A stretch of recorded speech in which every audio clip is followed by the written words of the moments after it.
ও আল্লাহ বান্দারা, ভুল আমার বুঝবেন না। ইমানদারের মতো যদি ইমানদার হয়ে যান, পৃথিবীর কারো দরকার হবে না। আল্লাহ পাক বলেছেন, ওয়াকান হাক্কান আলাইনা নাসরুল মুমিনিন, মুমিনের সাহায্য করা আমি আল্লাহ আমার জন্য জরুরি হবে না। মুমিন যখন বিপদে পড়ে, মুসিবতে পড়ে, আমার আল্লাহ তরফ থেকে তার সাহায্য আছেন। চলো বাবা আর একটু এগিয়ে যায়। হযরত আব্দুল্লাহ ইবনে হুযায়ফা নবীর হাতে হাত দিয়ে কলেমা পড়েছেন। বাদশা কাইজার বললেন, আয় আব্দুল্লাহ ইবনে হুযায়ফা, কলেমা ছেড়ে দিতে হবে। যত টাকা লাগে টাকা দিয়ে দেব, যত অর্থ লাগে অর্থ দিয়ে দেব। আব্দুল্লাহ ইবনে হুযায়ফা বলল, না না, তোমাদের টাকা আমার দরকার না।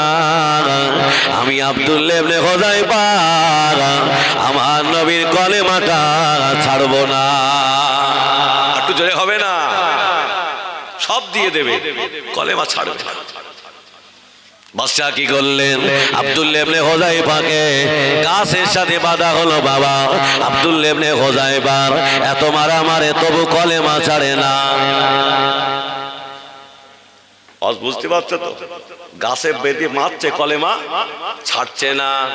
আর আমাদের বলতেছে নীল রঙের বাতি দেব, গাড়ি দেব, সব দেব, একটাই কারণ, ঈমান শেষ করে দেবে। হ্যাঁ, ওরে বেঈমান বাণীটা ছাড়বে। ও আল্লাহর বান্দারা, ও আমার নবী দেওয়ানারা, ইমানদার যদি হতে হয় বাবা, হযরত আব্দুল্লাহ ইবনে হুযায়ফা রাদিয়াল্লাহু আনহু কোথা থেকে ইমানের পাওয়ার পেয়েছিলেন? আল্লাহর নবী সাহাবা হযরত খাব্বাব রাদিয়াল্লাহু আনহু কথাটা মনে পড়ে গেল। এই জন্য নবী বললেন, একজন বেঈমান থেকে মুনাফিককে বেশি ভয় করবেন। কার ভয় করবে? মুনাফিক। ও চায়ের দোকানে এক কথা বলবে, ও বাড়ি থেকে আর এক কথা লাগিয়ে দেবে, ভাই ভাই দণ্ড করে দেবে, চাচা বাপু দণ্ড করে দেবে। নবী বললেন, মুনাফিক থেকে দূরে সরে থাকবে। ও আল্লাহ বান্দারা, ও আমার নবী দেওয়ানারা, আল্লাহ নবী সাহাবা হযরত খাব্বাব রাদিয়াল্লাহু আনহু বেঈমানেরা টাকা দিয়ে কিনে নিয়ে গিয়েছেন, বাড়িতে একটু স্পেশাল করে মারবে। আল্লাহর বান্দারা, হযরত আব্দুল্লাহ ইবনে হুযায়ফা ঈমানি পাওয়ার কোথা থেকে পেয়েছিলেন দেখেন। হযরত খাব্বাব রাদিয়াল্লাহু আনহু, হুজুর আমাকে বেঈমানেরা টাকা দিয়ে কিনে নিয়ে গেছেন, প্রতিদিন এত মারা মারে, হুজুর যখন বেহুশ হয়ে যায় ওই বন্দি শিবিরে ফেলে রেখে আসেন, হুজুরকে খেতে দেয় না, হুজুরকে এত মারা মারে, হুজুর বেহুশ হয়ে চলে যায়। ও আল্লাহর বান্দারা, বেঈমানের দাসী বলছেন, আল্লাহ আজকে যেন কে দেখে খাব্বাব আর বেঁচে না, খাব্বাবের কষ্ট সইতে পারি না আল্লাহ, আল্লাহ খাব্বাবকে উঠিয়ে নেন আল্লাহ। ওই ওমায়া বেঈমানের দাসী গিয়ে দেখে খাব্বাব হুজুর ঘুমিয়ে আছেন, আর খাব্বাব হুজুরের মাথার কাছে জান্নাতি ফলগুলো পড়ে আছে। খাওয়া লোকে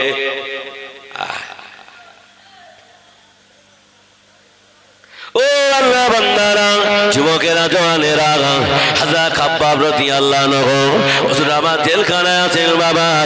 বেঈমান বলেছিলেন, ও বাবা খাব্বাব, একটা বার বলো না, আজকে তোমাকে শুলে চড়িয়ে মারা হবে, তোমার মনে কি কোনো আশা আছে বলো না।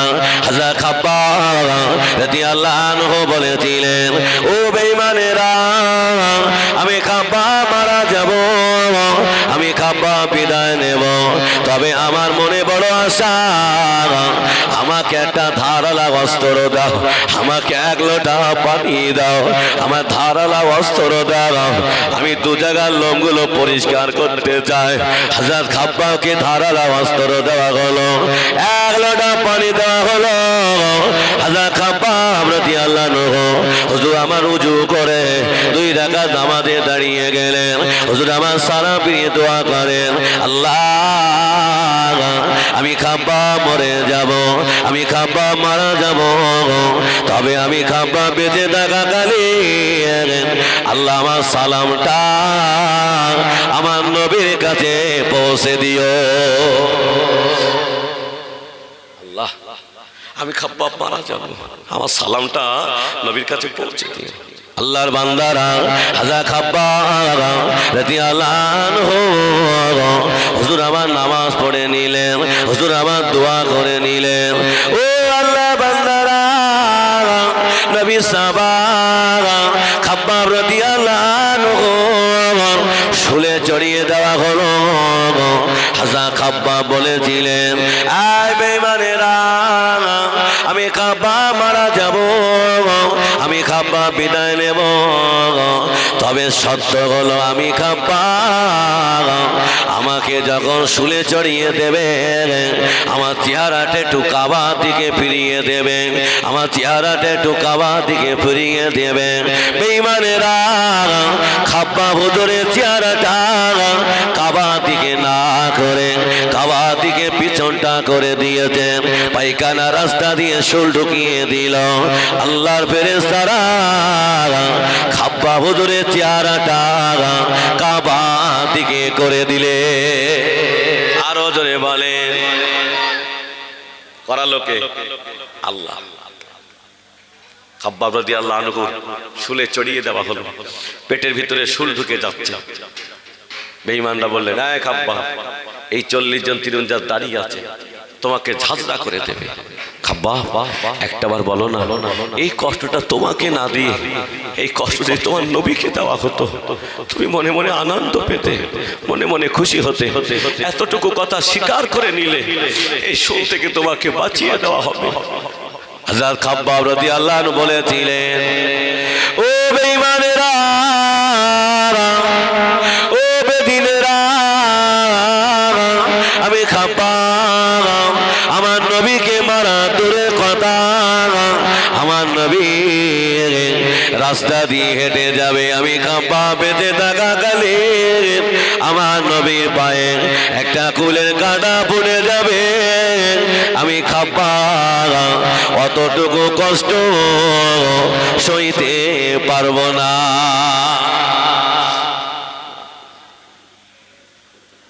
ওই ইমান আমাদের ইমান মনে হচ্ছে না, কিছু মনে হচ্ছে না, ইমান মনে নেই, এরকম মনে হচ্ছে। ও আল্লাহ বান্দারা, হযরত খাব্বাব রাদিয়াল্লাহু আনহু জীবন দিয়ে দিলেন, তবু কলেমা ছাড়লো না। হযরত আব্দুল্লাহ ইবনে হুযায়ফা ফিরে আসেন, হুজুরকে গাছের সাথে বাঁধলেন, এত মারা মারে হুজুর কলেমাটা ছেড়ে দেন না। হযরত আব্দুল্লাহ ইবনে হুযায়ফা এবার বললেন, না না, জেলখানার ভিতরে ঢুকিয়ে দাও। কোথায় ঢুকিয়ে দাও? জেলখানা।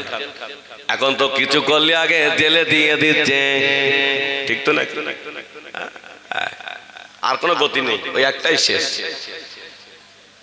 ও আল্লাহ বান্দারা, ও আমার নবী দেওয়ানারা, আল্লাহকে তারা মেনেছেন, বড় কষ্ট হবে বাবা, তবে কষ্ট হবার পরও আল্লাহ পাক ওদের জন্য জান্নাত রেখে দিয়েছে।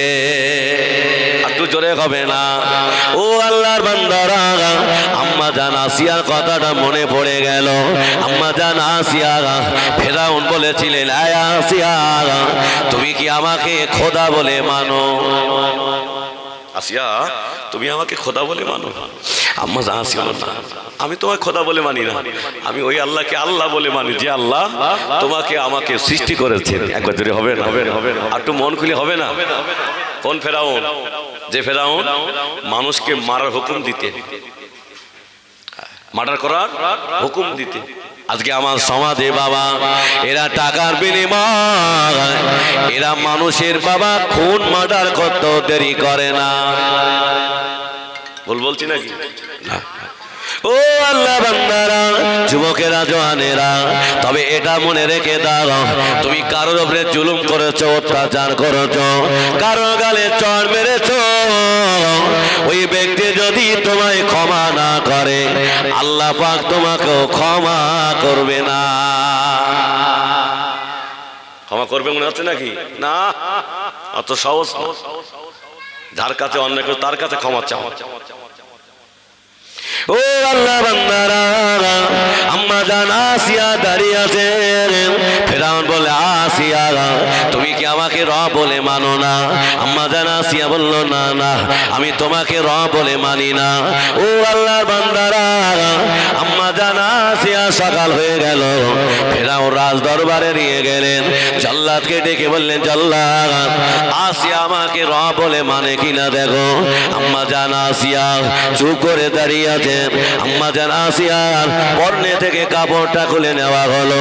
আম্মা জান আসিয়ার দেহ থেকে চামড়াগুলো কেটে কেটে নেওয়া হয়, ওর উপরে ঝালের গুঁড়োগুলো ছিটিয়ে দেওয়া হয়। আম্মা জান আসিয়া বলেন, আল্লাহ এরা আমাকে মেরে দেবে, আল্লাহ এরা আমাকে শহীদ করে দেবে, আল্লাহ আল্লাহ পাক আমি আসিয়া মারা যাব, আল্লাহ আমি ইন্তেকাল হয়ে যাব। তবে আমি ইন্তেকাল হওয়ার আগে আল্লাহ আপনার জান্নাতটা দেখতে চায়, আপনার জান্নাতি নকশাটা দেখতে চায়। আল্লাহ পাক বলেছিলেন, ও আমার ফেরেশতা যাও, আমার বান্দি আসিয়া আমাকে এত ভালোবেসেছেন, আমাকে এত মহব্বত করেছেন। আমার বান্দা আসিয়া জীবন দিতে রাজি, আমি আল্লাহ আমাকে ভুলে যায় না, আমি আল্লাহ আমাকে ছেড়ে দেয় না। আমার আসিয়ার সামনে আমার জান্নাতের নকশাটা নিয়ে ধরে রাখো। আর তো জোরে হবে না। কি করেছেন? আল্লাহকে ভালোবেসেছে। অসুবিধা হচ্ছে না কি ভাবছি? ও আল্লাহর বান্দারা, বেঈমানরা বলেছিলেন আব্দুল্লাহ ইবনে হুযায়ফা জেলখানায় ঢুকিয়ে দাও। আব্দুল্লাহ ইবনে হুযায়ফা জেলখানায় আছেন, দেখতে পাওয়া যায় ওদের তখনও মনের আশা মিটলো না। ওই জেলখানায় একজন রমণীকে ঢুকিয়ে দিলেন। কাকে ঢুকিয়ে দিলেন? রমণীকে ঢুকিয়ে দিলেন। আব্দুল্লাহ ইবনে হুযায়ফা জেলখানার ভিতরে আছেন। বাদশা বলছেন, অনেকদিন বাড়ি যায়নি তো, বিবাসার সঙ্গে দেখা হয়নি, ওই জেলখানার ভিতরে একজন রমণীকে ঢুকিয়ে দাও। আব্দুল্লাহ ইবনে হুযায়ফা ওই রমণীর মায়ায় পড়ে কলেমাটা ছেড়ে দেবে। আল্লাহর বান্দারা, হযরত আব্দুল্লাহ ইবনে হুযায়ফার কথা মনে রাখেন। আল্লাহর মাহবুব বান্দা সালাউদ্দিন আইয়ুবের কথাটা মনে পড়ে গেল, যে সালাউদ্দিন আইয়ুবে মাত্র 20 বছর বয়সে মসজিদুল আকসাটা দখল করে মুসলমানদের কাছে দিয়েছিলেন। জোরে হবে না? আরো জোরে হবে না? ও আল্লাহর বান্দারা, বেঈমানেরা মনে করলো, না না, এই সালাউদ্দিন আইয়ুবীকে যদি দুনিয়া থেকে সরিয়ে না দেওয়া হয় তাহলে আমাদের দলে আর কেউ থাকবে না, সব তো কেটে চলে যাবে। ওরা সালাউদ্দিন আইয়ুবীর খাদ্যর সঙ্গে বিষ মাখিয়ে দিয়েছে। সালাউদ্দিন আইয়ুবী খেতে বসেছেন, ওই খাদ্যর ভিতর থেকে আওয়াজ হয়ে গেল, আমাকে খাবে না, এর ভিতরে বিষ মাখানো আছে। সুবহানাল্লাহ। কি বুঝলেন? খাদ্য কথা বলতে পারে? বলা লোকে আল্লাহ। আমি প্রথম বলেছি যে বান্দা আল্লাহর হয়, আল্লাহ সেই বান্দারই হয়ে যায়। দুনিয়ার কোন মানুষ তাকে বেইজ্জতি করতে পারে না। আল্লাহর বান্দারা, চলো বাবা আর একটু এগিয়ে যায়। হযরত সালাউদ্দিন আইয়ুবের ঈমানটা শেষ করে দেওয়ার জন্য ওর পিছনে নারীকে লেলিয়ে দেওয়া হলো। বাবা, ও পিছনে নারীকে লেলিয়ে দেওয়া হলো। হযরত সালাউদ্দিন আইয়ুবে প্রতিদিন আসরের নামাজ পড়ে হুজুর আমার জঙ্গলে একটু ঘুরতে যেতেন, আবার মাগরিবের নামাজে চলে আসতেন। হযরত সালাউদ্দিন আইয়ুবে জঙ্গল থেকে পার হবেন, দেখতে পাওয়া যায় বৃষ্টি পড়া শুরু হয়ে গেছে। হুজুর আমার পার হয়ে আসবেন, এমন সময় একটা কান্নার আওয়াজ ভেসে আসে। কিসের আওয়াজ? কান্নার আওয়াজ ভেসে আসছে। হযরত সালাউদ্দিন আইয়ুবে এই কান্নার আওয়াজটা শুনে আবার জঙ্গলের ভিতরে চলে গেলেন। কান্নার আওয়াজ শুনে জঙ্গলের ভিতরে গিয়ে দেখলেন একটা রমণী দাঁড়িয়ে দাঁড়িয়ে কাঁদছেন। সালাউদ্দিন আইয়ুবী জিজ্ঞাসা করলেন, ও আল্লাহর বান্দে, এখানে দাঁড়িয়ে কাঁদছো কেন, বলো না? ওই রমণীটা তখন বলেছিলেন, ও আল্লাহর বান্দা, আমি আমার সঙ্গী সাথীদের হারিয়ে ফেলেছি, তাই এখানে দাঁড়িয়ে দাঁড়িয়ে কাঁদছি। সালাউদ্দিন আইয়ুবী একবার তাকিয়ে দেখলো, যে সঙ্গী হারিয়ে ফেলে, যে সঙ্গী সাথী হারিয়ে ফেলে, এত সুন্দর করে দাঁড়িয়ে থাকতে পারে না, নিশ্চয়ই ভিতরে কোনো কারণ লুকিয়ে আছেন। হযরত সালাউদ্দিন আইয়ুবী কিছু পাতা এক জায়গায় করে ছেয়ে দিয়ে বললেন, ওগো আমার বোন, এইখানে দাঁড়িয়ে যাও। হযরত সালাউদ্দিন আইয়ুবী সারা রাত ধরে নামাজ পড়লেন। ফজরের নামাজ হয়ে গেল, সালাউদ্দিন আইয়ুবীর সামনে ওই রমণীটা দাঁড়িয়ে গেলেন। দাঁড়িয়ে বলছে, আল্লাহর বান্দা, আমি তোমার ইমানের কাছে হেরে গেলাম। একবার ধরে হবে না সুবহানাল্লাহ? আর একটু মন খুলে হবে না? তাকবীর দাও তো, নারায়ে তাকবীর। ও আল্লাহ বান্দা, আমি অন্য কেউ না, বেঈমানেরা আমাকে টাকার বিনিময়ে পাঠিয়েছিল আপনার ইমানটা শেষ করে দেওয়ার জন্য, মানুষের কাছে বেহুজ্জতি করার জন্য। না না, তোমার ইমানের কাছে আমি হেরে গেলাম। ওই রমণীটা বলেছিলেন, আল্লাহর বান্দা, সারা রাত এই জঙ্গলে রাত কাটিয়ে দিলাম, এই জঙ্গলে তুমি আর আমি ছাড়া কেউ না, একটাবার আমার দিকে তাকানোর কথা মনে হলো না। হযরত সালাউদ্দিন আইয়ুবী বলেছিল, ও আল্লাহর বান্দি, আমার ভিতরে যা কিছু আছে আমি সব আমার আল্লাহকে দিয়ে দিয়েছি। কাকে দিয়েছে? আল্লাহকে। আল্লাহ ছাড়া আমার কেউ নেই। আল্লাহর বান্দারা, হযরত আব্দুল্লাহ ইবনে হুযায়ফা জেলখানায় আছেন। ওরা নারীকে ফিট করলো, সুন্দর করে ফিট করে জেলখানায় ঢুকিয়ে দিল। আব্দুল্লাহ ইবনে হুযায়ফার ঈমানটা কাটতে হবে। বাবা, এ দুনিয়ায় যারা হকের রাস্তা দেখায় ওদের পেছনে নারী লেলিয়ে দেওয়া হয়েছে না হয়নি? বলে আল্লাহর বান্দারা, হযরত আব্দুল্লাহ ইবনে হুযায়ফা রাদিয়াল্লাহু আনহু হুজুর আমার জেলখানায় আছেন। এই রমণীটা টুকটুক করে জেলখানায় চলে গেল। হযরত আব্দুল্লাহ ইবনে হুযায়ফা বুঝতে পেরেছেন, এ আমার ঈমানটা কাটতে এসেছে, ঈমানটা কাটতে এসেছে। আব্দুল্লাহ ইবনে হুযায়ফা আউযু বিল্লাহি মিনাশ শাইতানির রাজিম বলে হুজুর আমার সিজদায় চলে গেলেন। তোরে হবে না? একটু মন খুলে হবে না? সারা রাত ধরে নামাজ পড়লেন, নামাজ হয়ে গেল। সালাউদ্দিন আল্লাহর নবী সাহাবা হযরত আব্দুল্লাহ ইবনে হুযায়ফা ঈমানটা কাটতে পারলো না। রমণীটা বার হয়ে গেলেন, পরের দিন আবার চলে গেলেন। আল্লাহর নবী সাহাবা কলেমাটা কাটতে পারলো না। ও আল্লাহর বান্দারা, 3 দিনের মাথায় রমণীটা উলাঙ্গ হালাতে সুন্দর করে সেজে জেলখানার ভিতরে ঢুকে গিয়েছে। হযরত আব্দুল্লাহ ইবনে হুযায়ফা হুজুর আমার সিজদায় চলে গেলেন। সকাল হয়ে গেল, ওই রমণীটা দাঁড়িয়ে বলেছিলেন, ও আল্লাহর নবী সাহাবা, আমি তোমার ঈমানের কাছে হেরে গেলাম, তুমি আমাকে মাফ করে দাও, ক্ষমা করে দাও। আমি অন্য কেউ না, ইহুদিরা আমাকে টাকার বিনিময়ে আপনার ঈমানটা কাড়ার জন্য এসেছিলাম, তবে না না না, তোমার ঈমানের কাছে আমি হেরে গিয়েছি। ওই রমণীটা বলেছিলেন, ও আল্লাহ নবী সাহাবা, সারা রাত জেলখানায় রাত কাটিয়ে দিলাম, একটাবার আমার দিকে তাকানোর কথা মনে হলো না। আল্লাহ নবী সাহাবা বলেছিলেন, ও আল্লাহর বান্দী, আমার ভিতরে যা কিছু আছে আমি সব আমার আল্লাহর রাসূলকে দিয়ে দিয়েছি। বাবা, ওই ঈমানের সঙ্গে আমাদের ঈমান মিলছে? বাবা, আমরা তো জলজাহাজ ছিদ্র করছি বাবা, আমরা নবীকে নবী বলে ভালোবাসি বাবা, অথচ আমরা গাজার দম দেই, আমরা নবীকে নবী বলে ভালোবাসি, অথচ টাকার বিনিময়ে আমরা মস্তানি করা শুরু করেছি।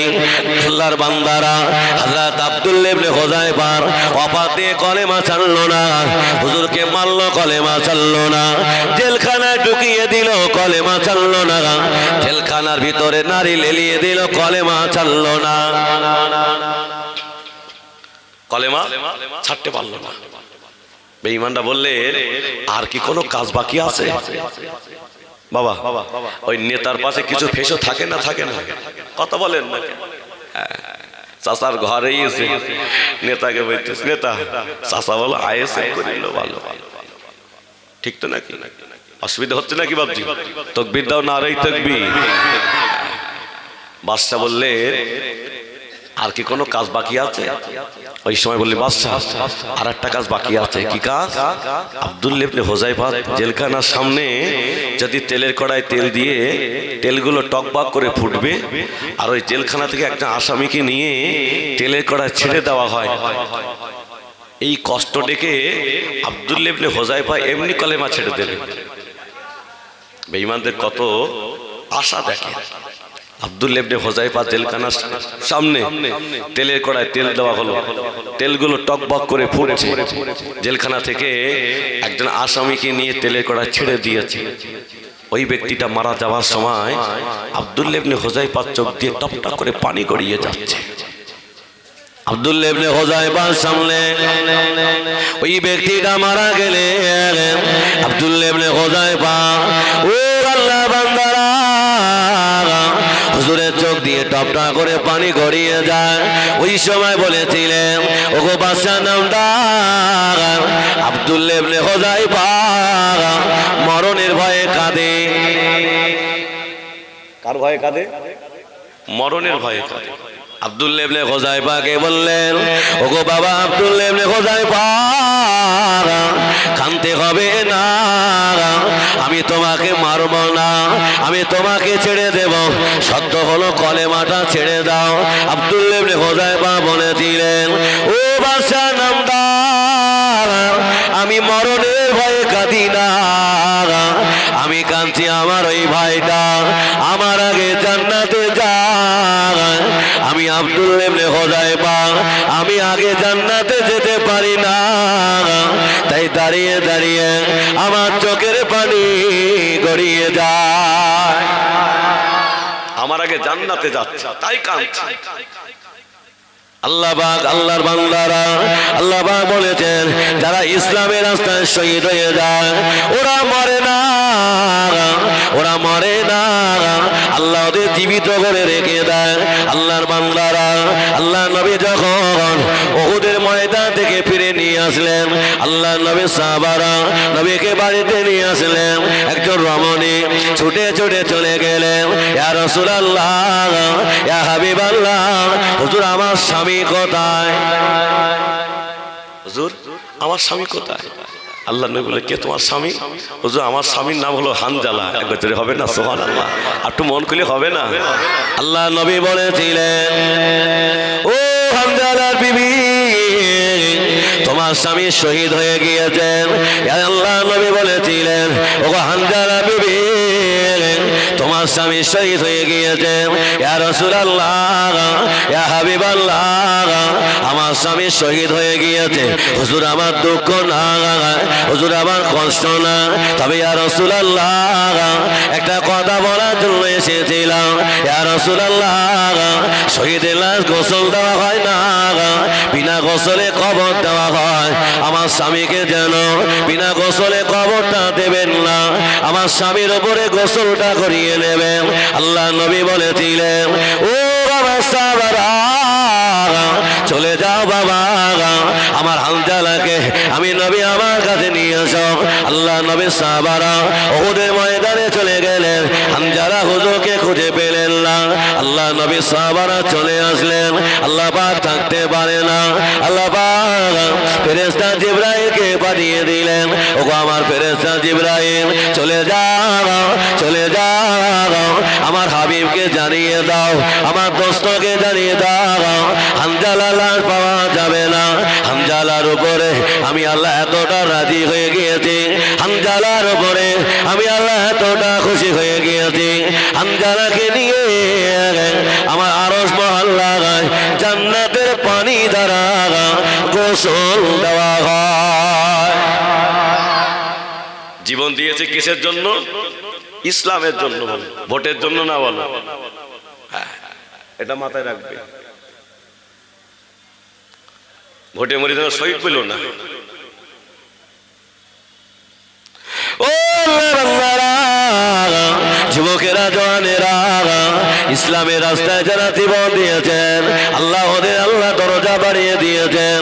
আল্লাহর বান্দারা, যুবকেরা, জওয়ানেরা, ও আমার নবী দেওয়ানারা, আল্লাহ নবী সাহাবা টুক টুক টুক টুক করে আল্লাহ নবী সাহাবা হযরত সালামি রাদিয়াল্লাহু আনহু নবী দরবারে বসে থাকেন।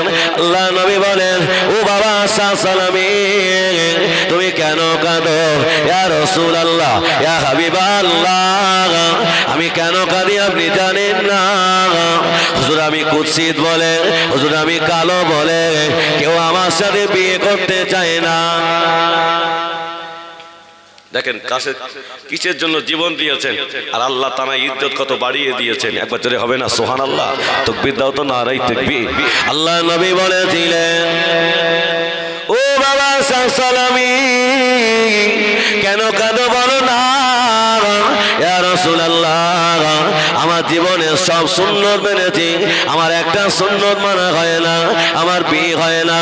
আল্লাহ নবী বলেছিলেন, ও বাবা সালামি, আমি নবী বেঁচে থাকাকালীন আমি তোমার বিয়েটা দিয়ে দেব। একটু জোরে হবে না? আল্লাহ নবী বললেন, ওগো বাবা সালামি, চলে যাও বাবা, চলে যাও মদিনার আব্দুল্লাহ আমর বিন ওয়াহাবের বাড়ি চলে যাও। আমর বিন ওয়াহাবকে বলবে আল্লাহ নবী তোমাকে সালাম দিয়েছেন। হাসাসে সালামি ছুটে ছুটে আমর বিন ওয়াহাবের বাড়ি চলে গেলেন। ও আল্লাহর বান্দা, আল্লাহ নবী তোমাকে সালাম জানিয়েছেন।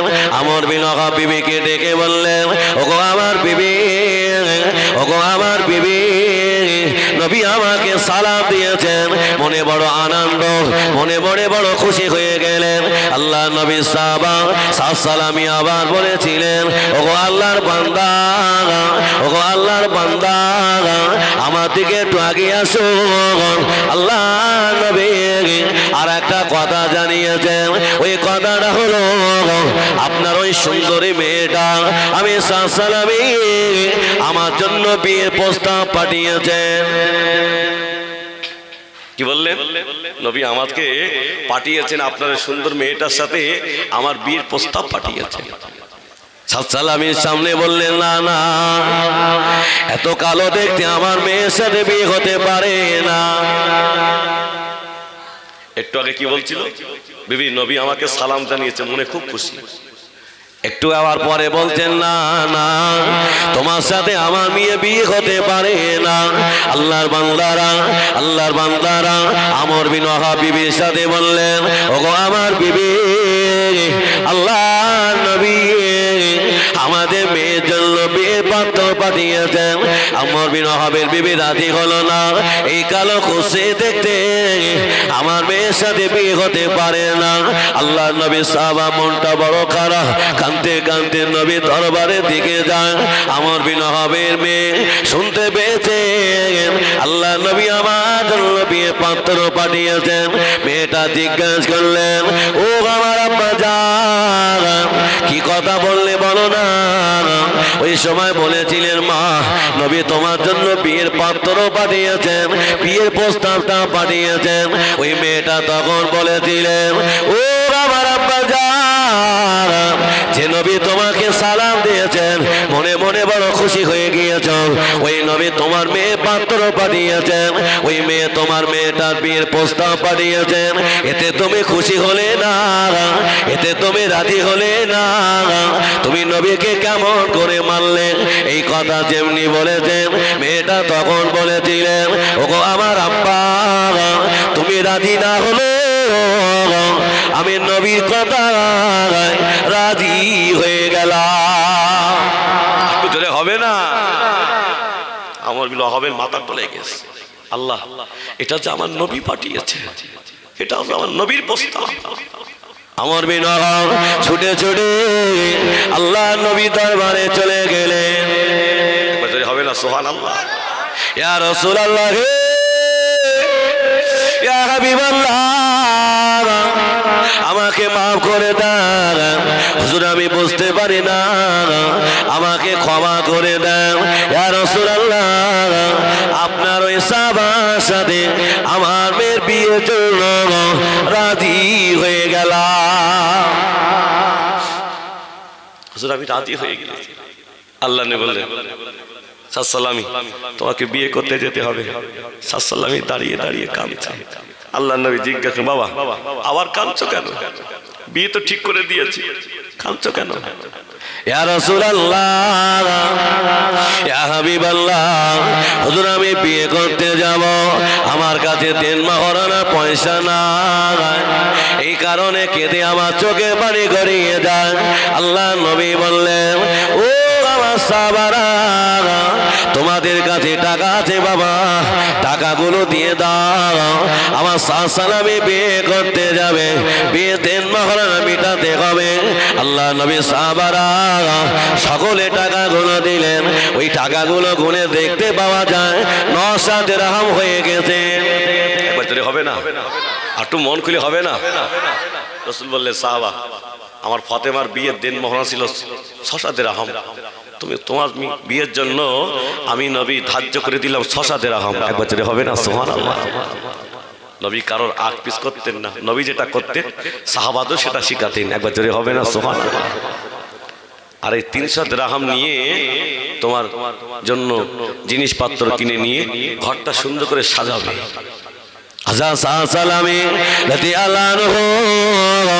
টাকাগুলো নিয়ে মদিনার বাজারে চলে গেলে, আজকে আমি বিয়ে করতে যাব, সুন্দর করে জিনিস কিনবো।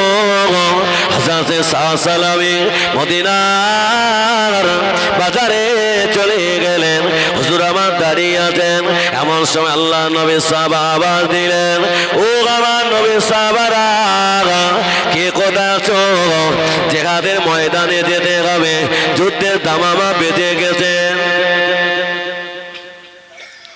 কেমন ঈমান দেখে, আর কেমন নবী ভালোবাসা ছিল।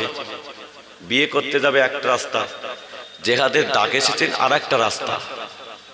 রাস্তা কটা? 2টো। আমরা হলে কোন দিকে যাব? আগে বিয়ে, পরে যা হবে। আল্লাহ নবী সাহাবা হুজুর আমার দাঁড়িয়ে গেলেন, না না, যে নবী আমার বিয়ে ঠিক করেছেন ওই নবী জিহাদের ময়দানে থাকবে, আমি সালামে বিয়ে আমি করব না, বিয়ে আমার দরকার না, আগে আমার নবীটাকে সাড়া দিতে হবে। হাসান সালামে কি করলেন? হুজুর আমার দাঁড়িয়ে ওখানে দাঁড়িয়ে বললেন, না আমি আগে বিয়ে করব না, আগে আমি জিহাদে যেতে হবে।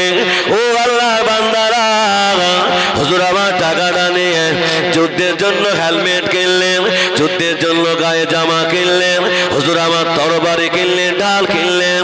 আল্লাহ নবী সাহাবা হুজুর আমার জিহাদে ময়দানে চলে গেলেন, নবীটাকে সাড়া দিয়ে হযরতে সালামে হুজুর আমার জিহাদে শুরু হয়ে গেল।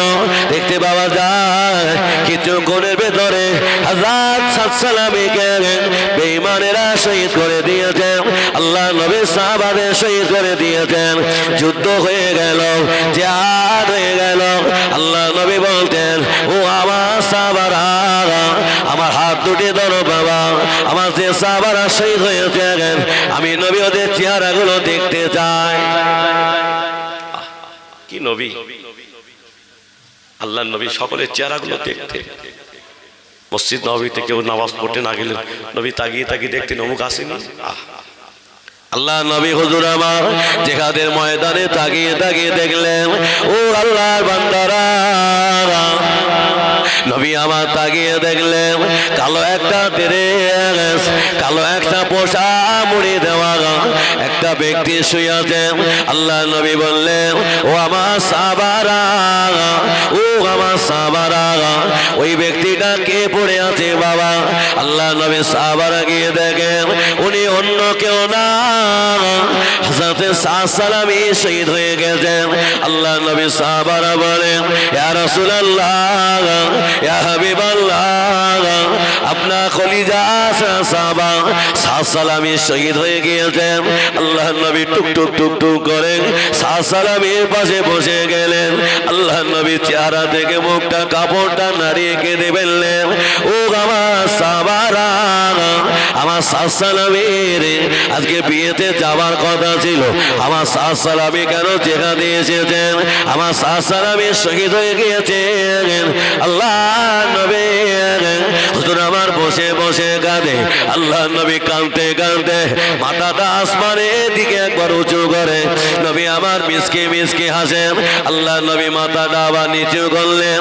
সাহাবারা জিজ্ঞাসা করলেন, ইয়া রাসূলুল্লাহ, ইয়া হাবিবাল্লাহ, হুজুর আপনি একটু আগে কাঁদছিলেন, আপনি মাথাটা উঁচু করে হাসলেন, হুজুর আবার মাথাটা নিচু করলেন।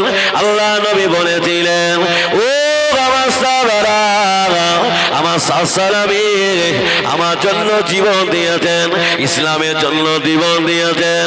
ও আমার সাহাবারা, আমার সাদ সালামী গানে শুয়ে আছেন।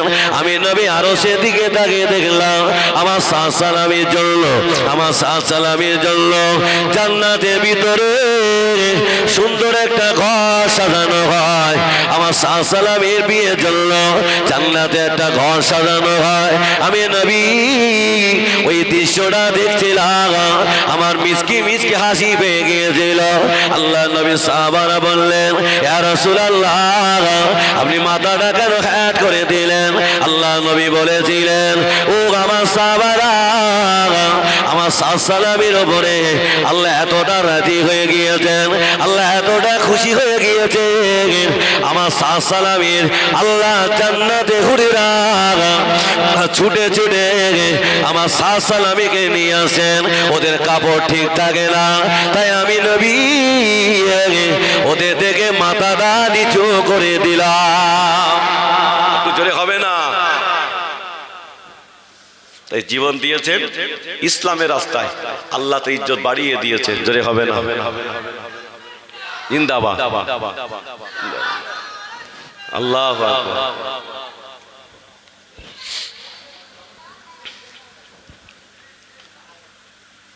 আলহামদুলিল্লাহ, আমার ভাই এসে গেছে।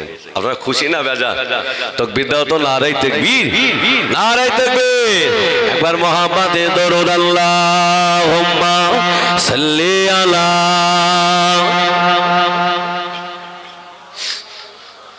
আরো জোরে, ওয়ালা আলে।